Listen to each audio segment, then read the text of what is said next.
আপনি কারো কল্যাণে কারো ভালো দেখে যদি আপনি হিংসা করেন, কোনো হিংসায় পদক্ষেপ নেন, ক্ষতি আপনার হবে, যে তার কোনো ক্ষতি হবে না। মনে রাখবেন ভাই, অহংকার করে অন্যকে ছোট দেখায় নিজে কখনো বড় হওয়া যায় নাই। যারাই দেখাইছে নিজেরই পতন হয়েছে।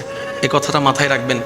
আপনি কারো কল্যাণে কারো ভালো দেখে যদি আপনি হিংসা করেন, কোনো হিংসায় পদক্ষেপ নেন, ক্ষতি আপনার হবে, যে তার কোনো ক্ষতি হবে না। কারণ বান্দা যখন বান্দার ক্ষতির পিছনে লেগে যায়, এই কথা মাথায় রাখবেন। কোনো বান্দা যখন বান্দার ক্ষতি করার পিছনে লেগে যায়, যার ক্ষতি করার চেষ্টা করে, সে যদি রবের দিকে তাকায়, ধৈর্য ধরে সহ্য করে চুপ করে বসে থাকে, রব্বুল আলামিন তাকেই সাহায্য করে এগিয়ে দেয়। তো সেজন্য মনে রাখবেন, কেউ যদি আপনার পিছনে লাগে আপনি তার পিছনে লাগেন না। কেউ যদি হামলা করে আপনি হামলা করতে যায়েন না। কেউ গালি দিলে উত্তর দিতে যায়েন না। কেউ আপনার নামে সমালোচনা বদনাম করলে শুনো কষ্ট লাগলো চুপ করে থাকবেন, পাল্টা উত্তর দিতে যায়েন না। কেউ আপনার ব্যবসা লস করার জন্য যদি প্ল্যানিং করতে থাকে, ধরতে পারলেও তাকে অপরাধী বানায়েন না। কেন জানেন? আপনি যখনই এরকম সিচুয়েশন করবেন, শুধু একটা কথা বলবেন, ইয়া রব তুমি তো সব কিছু দেখতে পাচ্ছ, ইয়া রব তুমি তো সব কিছু শুনো, তো ইয়া রব তুমি তো সব কিছু জানো। আল্লাহ আমি তোমার দিকে তাকাই, তোমার হুকুমের অপেক্ষা করছি।